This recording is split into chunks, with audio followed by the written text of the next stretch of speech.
Buenas tardes, bienvenidos a este ejercicio de cinemática básica en el cual, pues a partir de un vector de posición que depende del tiempo, se trata de calcular el incremento del vector de posición, que también se llama vector de desplazamiento, a lo largo de la trayectoria que viene dada en la figura que veis por la línea turquesa, ¿de acuerdo?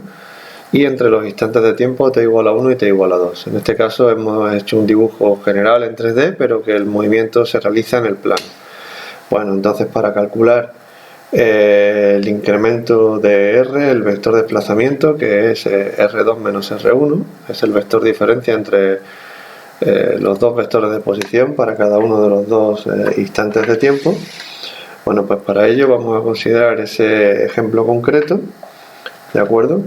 Y como ya sabemos, el vector de posición en el instante t igual a 1, r sub 1,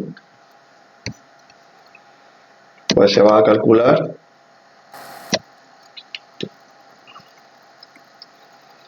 sustituyendo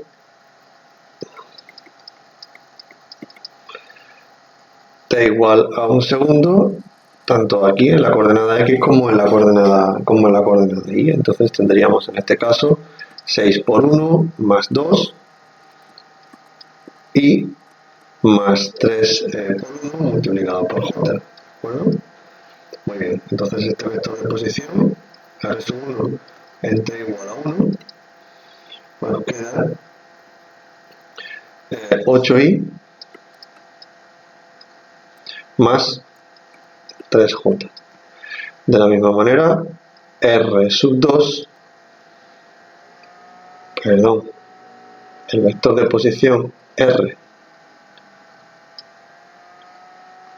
en t igual a 2, ¿de acuerdo? Es lo que estamos llamando así, efectivamente lo que estamos llamando R1 y R2, se calcula de la siguiente manera, sustituyendo t igual a 2, 6 por 2, 12 y 2, 14 por i, y 6j. Estas son las dos componentes de ese vector de posición, R2. Finalmente, el vector de desplazamiento, que hemos dicho que es R2 menos R1, se hace la diferencia componente a componente. 14 menos 8 por i más 6 menos 3 por j. Entonces el vector de posición queda 6i más 3j. Perdón, el vector de desplazamiento, 6i más 3j. Este es el vector de posición. Si nos preguntan el módulo del vector de posición, lo podemos poner aquí arriba. El módulo de incremento de r es la raíz de 6 al cuadrado más 3 al cuadrado. ¿De acuerdo? Entonces tendríamos, en este caso, la raíz de 36 más 9, que no es una raíz exacta, es la raíz de 45 y esto da aproximadamente 6,7 metros. Muy bien. Esto con respecto al cálculo del vector de desplazamiento. A nosotros también se nos puede plantear calcular la velocidad media en el intervalo de tiempo t1, t2. ¿Vale? Si fuera ese el caso, vamos a plantear aquí la expresión de la velocidad media.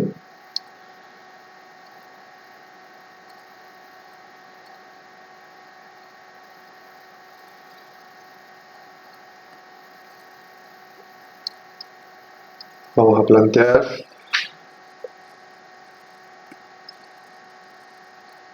primero la expresión de la velocidad media,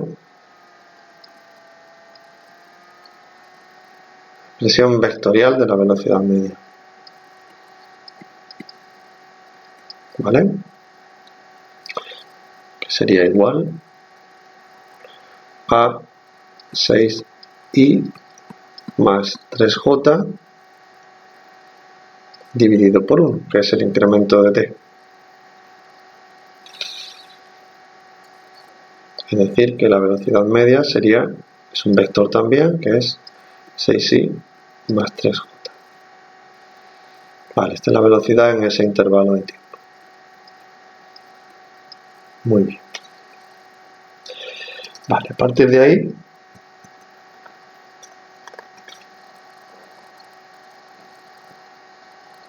vamos a plantear el siguiente problema, en el que ya vamos a introducirnos en el vector velocidad.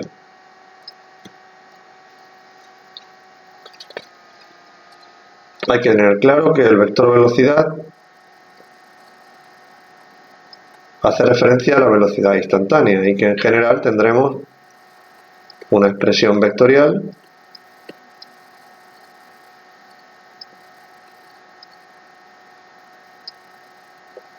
pues análoga a la de cualquier vector, con sus componentes x y z, ¿de acuerdo? Y con un módulo que es la raíz cuadrada de v sub x al cuadrado más v sub y al cuadrado más v sub z al cuadrado. Este vector es un vector velocidad instantánea y difiere, como digo, al vector velocidad media. Esta es la definición general del vector velocidad media.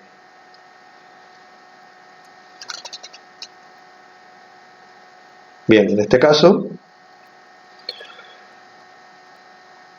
para calcular las componentes del vector velocidad instantánea, vamos a ponerlo aquí al lado del vector velocidad media para que se vea la diferencia.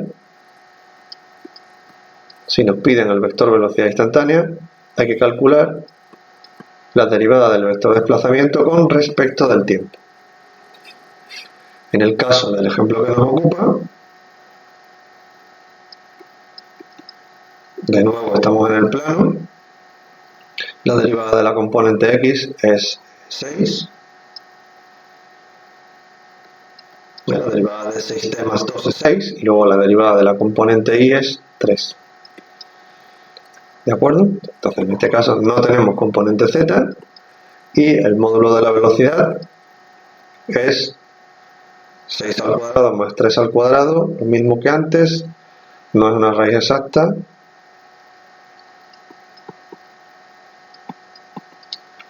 aproximadamente 6,7 metros por segundo. Muy bien.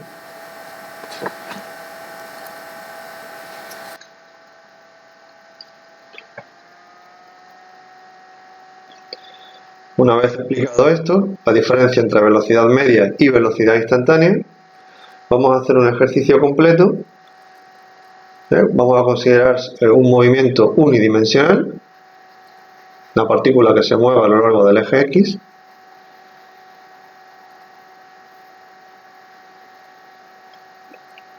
Es decir, que nuestro diagrama, nuestro movimiento ya se reduce a solamente una dimensión.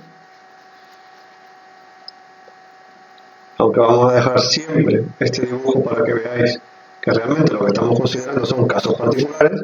Entonces vamos a considerar ahora una partícula que se mueve a lo largo del eje X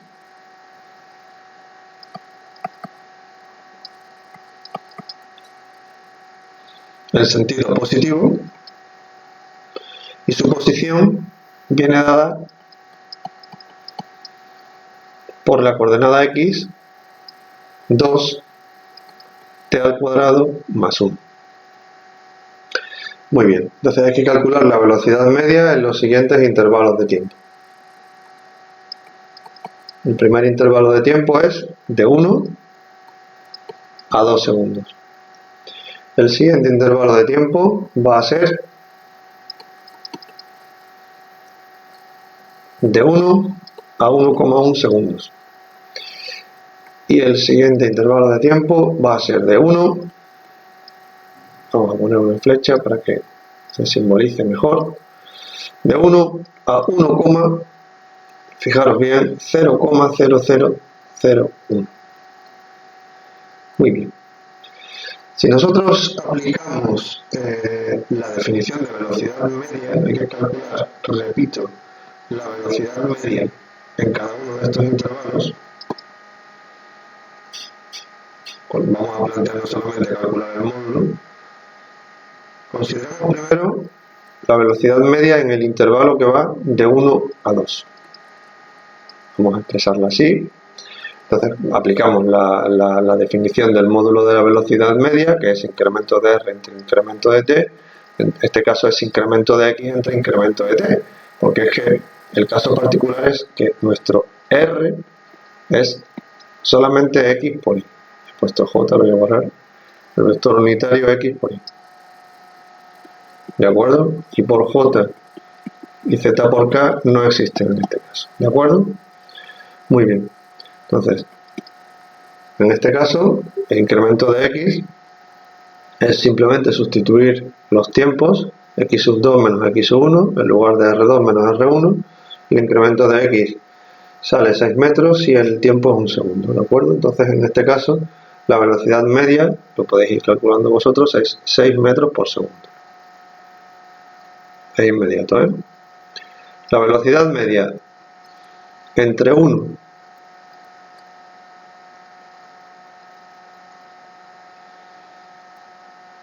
y 1,1, de nuevo es un incremento de x entre ese incremento de t, ¿vale? Se trata de calcular x en 1,1 y luego x en 1. Calcular la diferencia, tienes el incremento de x y luego el incremento de t, que en este caso es de 0 a 1 segundo, ¿vale? Y en este caso la velocidad media es de aproximadamente 4,2 metros por segundo. Es decir, reducimos el intervalo de tiempo, ¿de acuerdo? Y la velocidad media también se reduce. Vamos a ver si esto es algo que a lo que se tiende. Vamos ahora al intervalo 1,0001. Vamos a calcular el incremento de r entre incremento de t.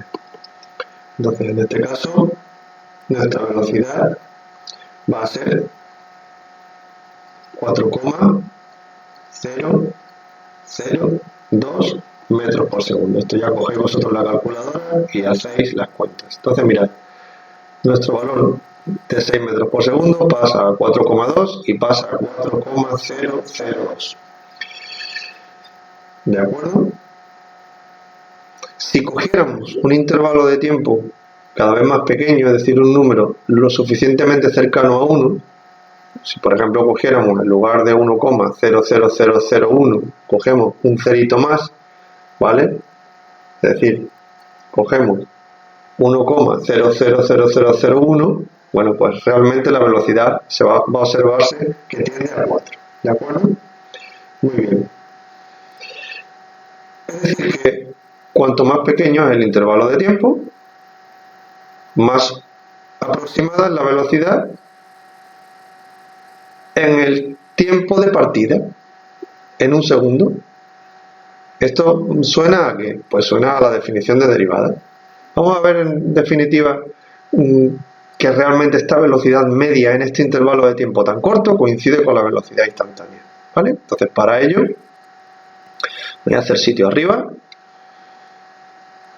voy a borrar estos intervalos que ya los conocemos, ya tenemos las velocidades medias en los tres intervalos, ya sabemos cómo evolucionan esas velocidades medias. Soy un poquitín repetitivo, pero bueno, para que veáis que esto pasa esto y esto pasa esto, es decir, que conforme el intervalo de tiempo incremento de t disminuye, ¿vale? Pues la velocidad parece ser que tiende a 4 metros por segundo. Es decir, que en el límite, podríamos decir, ¿no? En el límite, pues la velocidad va a ser 4, ¿no? Entonces, calculemos la velocidad instantánea, el módulo, que es la derivada de x de t con respecto al tiempo. Bueno, pues aquí, ¿qué es lo que tenemos? La velocidad instantánea, el módulo va a ser 4t. ¿De acuerdo? 4t. Y para t igual a 1, llego aquí y obtenemos 4 metros por segundo. Es decir, que, y lo voy a poner aquí en otro color, no me gustaría borrar nada de lo que tengo aquí hecho. Vamos a ponerlo en azul. Lo que hemos deducido es que el límite cuando t tiende a 1 de v de t es igual a 4. ¿De acuerdo? Básicamente eso.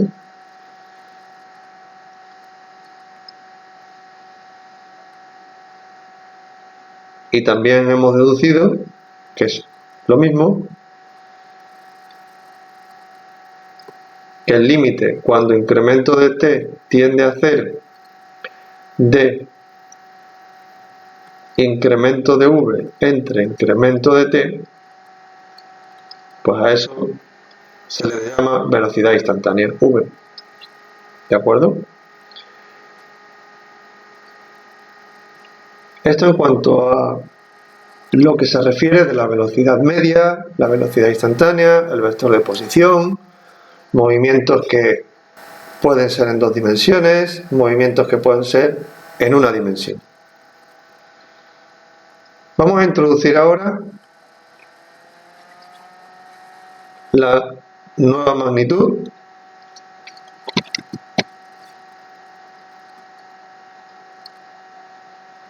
la aceleración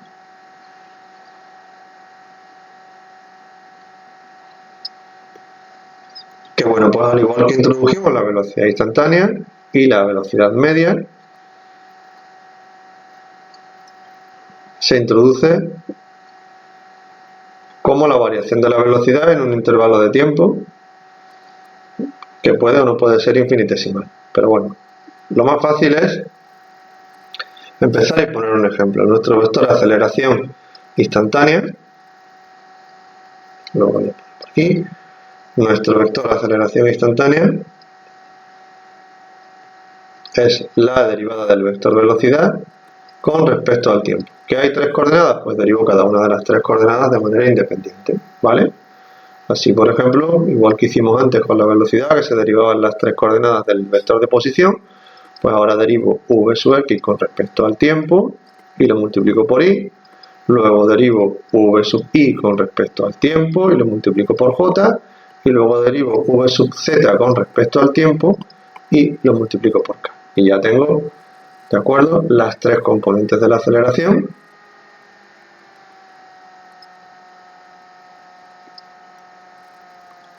A sub x, a sub y y a sub z. Muy bien, es una cosa fácil, así que, bueno, no hay que decir, aunque lo repasamos, que como vector, ¿de acuerdo?, el módulo es a sub x al cuadrado más a sub y al cuadrado más a sub z al cuadrado, la raíz cuadrada de la suma de las 3 componentes al cuadrado. Muy bien, la aceleración se puede tratar de esta manera, como un vector en un sistema de ejes coordenados, etcétera, etcétera. Pero también se puede tratar, tiene otro enfoque, el enfoque de las componentes intrínsecas de la aceleración. Entonces se llaman componentes intrínsecas de la aceleración a las componentes cuya dirección y sentido no van a depender del sistema de referencia elegido. Estas sí que dependen del sistema de referencia, porque el vector aceleración lo vamos a tener que representar en un sistema de referencias cartesiano, como por ejemplo este. Sin embargo, las componentes intrínsecas no dependen del sistema de referencia, ¿vale? Entonces, vamos a representar dichas componentes como, las vamos a llamar como aceleración tangencial y aceleración normal.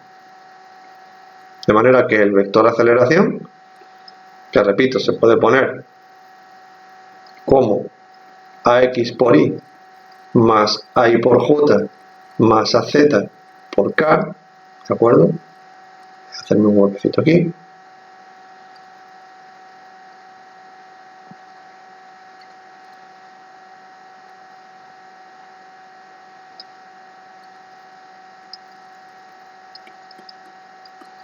Pues ahora se va a poner, también se puede poner como a sub t, aceleración tangencial más aceleración normal. ¿De acuerdo? Muy bien. La cuestión es que la aceleración tangencial, el módulo de la aceleración tangencial, se calcula como la derivada del módulo de la velocidad con respecto del tiempo. Y el módulo de la componente normal es el módulo de la velocidad al cuadrado dividido por el radio de curvatura. Evidentemente, todo esto hace referencia a curvaturas y por lo tanto, en un punto determinado, imaginaros que este es el origen de coordenadas, nuestra aceleración va a tener una componente tangencial y una componente normal. La componente tangencial la voy a dibujar otra vez, porque no ha salido como a mí me gusta. Tangente a la trayectoria, que era esta. ¿Vale? Entonces esta es la A sub t y esta es la A sub n. Vale, obviamente las dos son perpendiculares. Muy bien.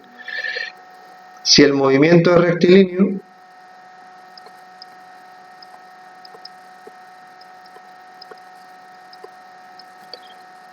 entonces el radio de curvatura tiende a infinito y la aceleración normal tendería a cero.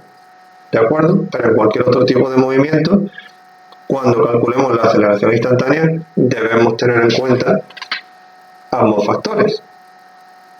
¿De acuerdo? Muy bien. Evidentemente, como vector, con componentes perpendiculares entre sí, el módulo de la aceleración yo lo puedo poner como aceleración tangencial al cuadrado más aceleración normal al cuadrado. Es decir, es otra expresión del módulo de la velocidad. ¿Qué me impide trabajar con componentes cartesianas? Utilizo el clásico. ¿Que hay que trabajar con las componentes intrínsecas de la aceleración? Pues utilizo la suma cuadrática de ambas componentes intrínsecas. ¿De acuerdo? Muy bien. Pues a partir de aquí vamos a ver un pequeño ejemplo en el que se trabaja con las componentes intrínsecas de la aceleración.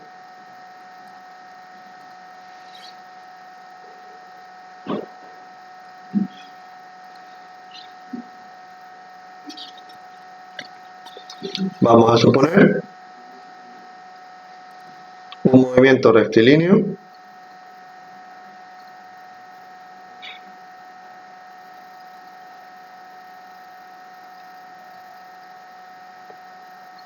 en el que el vector de posición es de esta manera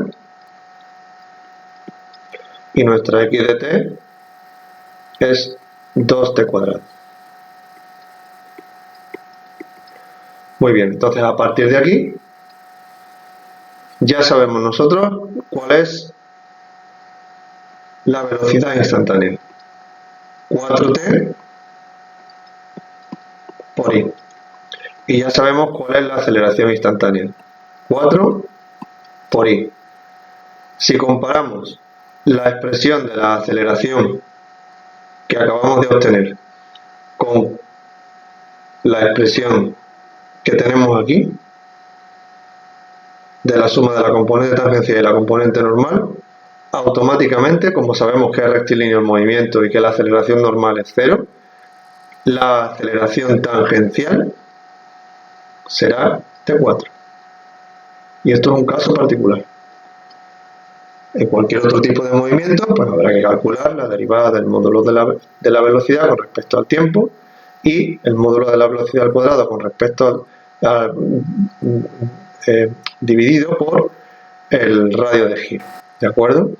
Dividido por el radio de giro. Muy bien, pues eso es todo. Espero que os haya gustado.